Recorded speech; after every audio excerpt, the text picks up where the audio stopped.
Juan Kapitulo 6, versikulo 35.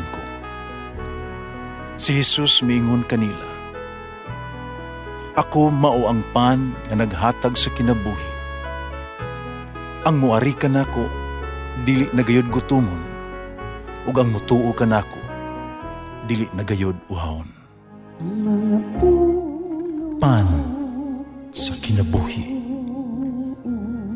maglikon unta sa mong pagtuo ug gagaka kami sa pagtuman sa imong mahal nga kasuguan.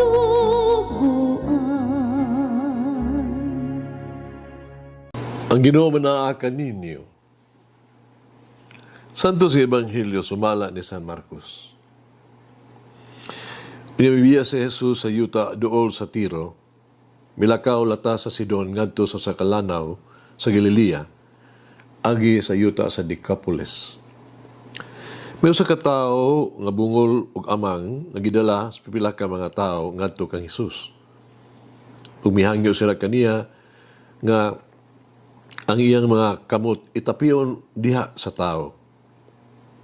Busa gipahilayo ni Jesus ang tao, gikulkog niya ang iyang mga tudlo andalunggan sa tao.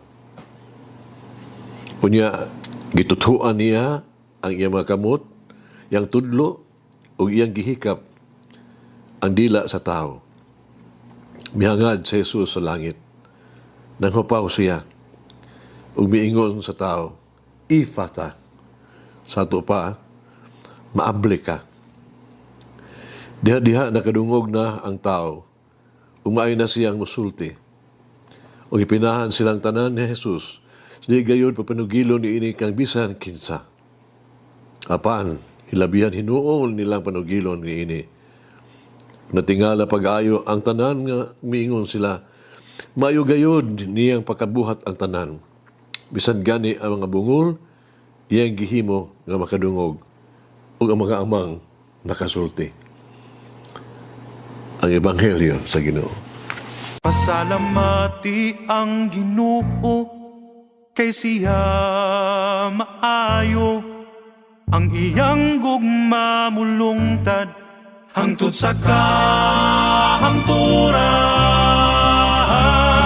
Pasalamati ang Diyos sa tanang mga Diyos, ang iyang gugma malungtaron.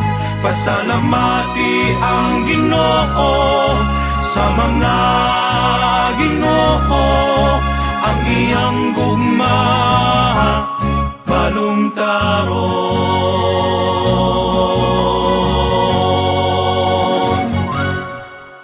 Nagyod sa Diyos atong paglaom. Ug kanunay magid siya motabang kanato.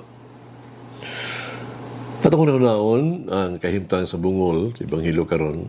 Ibutan nato atong kagalingon siyang lugar. Mayson, unsa ang bation kung kita magasala? Dili kita makahangad o dili o diretso nga to sa Dios. Di tayo makasulti kaniya. Ang una natong reaksyon mao ang murabag pagpahalayo, paglayas, pagtago. Halayo siyang pananaw tungod kay maulaw man ta tungod sa atong mga sala. Kita mahimong bungol sa iyang tawag sa paghinulsol, sa iyang mensahe sa kaluoy. Apan mas laong nga pagmalandungan nato sa ang nahitabo sa bungol sa Ebanghelyo. Atong matikdan nga adunay tulo ka butang nga gihatag sa Dios nga to kanato kaniya. Ang una mo ang paglaom. Ang paglaom sa usa ka buhat sa pagtuo, ang bungol mituo ni adto mga tao nga nagdala kaniya ngadto kang Hesus. Namo pa ni ana si mituo sa persona, dituo siya sa kahom na Hesus. Ang bungol misalig kang Hesus nga makahimo siya sa kabutang alang kaniya. Ug si Hesus mihatag sa unsay iyahang gilauman. Ang iyang gahom sa pagsulti Maghimo nga kita mawawala o maluya. Mahimong dili kita takos o makasasala. Apan aduna pa'y paglaom o nga ang paglaom mo sa Jesus. Si Jesus ang tubag. Siya ang solusyon. Siya mo ang atong magluluwas. Kinuha mo ang pagtabang. Ang pagtabang o sa kabuhat na maayo. Pagluwas. Ang mga tao sa Ebanghelyo naging labot alang sa bungol. Na doon na sila maayong katuyuan ba? Ilang gitinguha ang usa ka butang nga maayo, mapuslanon alang sa bungol. Ilang gidala siya ngadto kang Hesus uban ining maayong mga tuyo. Sa atong panaw sa kinabuhi mga igsoon, dili gyud kita mag-inusara. Pagpadala si Jesus o mga tao gyud aron pagtabang kanato. Sa atong pag-antos, si Jesus mutabang kanato. Sa atong sakit, si Jesus maghatag kanato og kusog. Si Jesus mutubos kanato gikan sa atong mga sala. Ikatulo mao ang pag-ayo. Ang bungol nakadawat sa iyahang giampo o gilauman. Nakuha niya ang labing gikinahanglan niya. Si Jesus wala magpakyas kaniya. Wala mapakyasa ni Jesus ang mga tao nga nagdala sa bungol ngadto kaniya. Sabang nga si Jesus kanunay anaalang kanila ug sila mga panginahanglan, si Jesus ana usab kanunay aron pagtabang o pag-ayo sad kanato. Dili gispayan kun unsa ka grabe o kadaghan ang ato ang mga sala. No si Jesus dili mobiya gyud kanato. Dili gyud siya kapuyon sa pangkita kanato. O padala kanato balik ngadto sa amahan. Sa diha nga kita mapildig mapuka na tungod sa itong mga sala, Jesus, maayo ka na ito. Muagak. Siya ang atoang mananambal. Siya ang paglao o ang atoang tabang. Dili siguro nun, sa kapare, sa matang higayon nga siya ining paria, magpatigayon sa sakramento sa bunyag. No?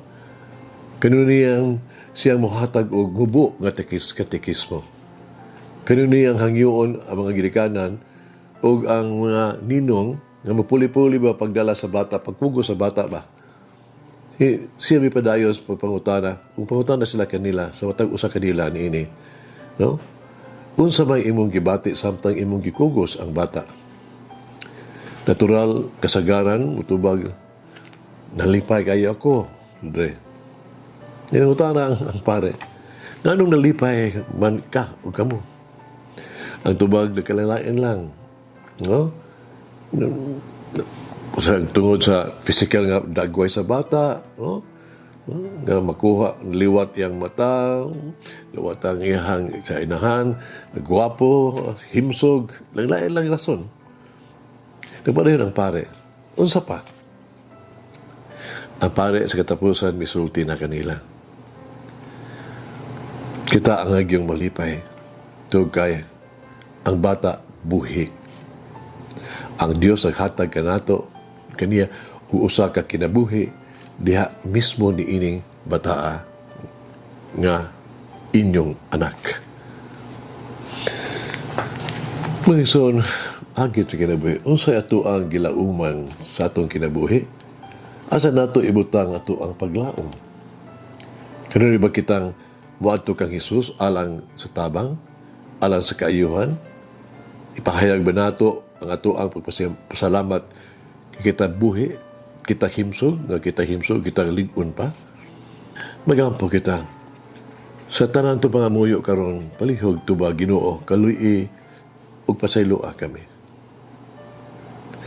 Tungod sa pagduha-duha sa imong mga pulong ug sa paglapas sa imong mga sugo, Ginoo, kaluy ug pasayloa kami.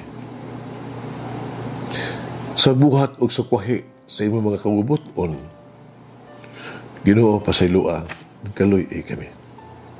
Ito sa kakulang sa pagtuo o pagduhag-duha sa imong mga dalan, Ginoo, kaluy ug pasayloa kami. Kaya wala may paghigugma sa tibuok na itong kasing-kasing o huna-huna. Ginoo, pasaylua. Utabangi kami. Kaya wala kami musunod sa imong mga tunog. Ginoo, pasaylua. Kaluy kami. Kung kinabuhi kami, na wala kami kinabuhi sama sa pagsunod sa imuhang kinabuhi. Ginoo, pasaylua. Kaluy kami. Tungod sa paggamit namo sa imong bala ang ngalan nga walay kapuslanan. Ginoo, kaluy pasaylua kami. Amen. Oh Mary, open my heart to listen to the word of God and do His will. Malangin ang Diyos magagahom sa tanan, Amahan, Anak, Espiritu Santo. Amen. May the Lord of the divine mercy bless us all, heal us from all diseases and suffering. Ayun unta niya kita, tanang mga sakit na to sa lawas, o sa kalag, body and soul. In the name of the Father, the Son, and of the Holy Spirit. Jesus, I trust in you. Amen. Whoever eats the bread of life will never hunger, says the Lord. Kay galaan inyong nabati ang pagpaambit ug hamubong pamalandong sa pulong sa Dios pinaagi sa tulumanon pan sa kinabuhi nga gidumala ni Monsignor Daddy Silva. Hangtod na usab sa sunod higayon, daghang salamat. The bread of life.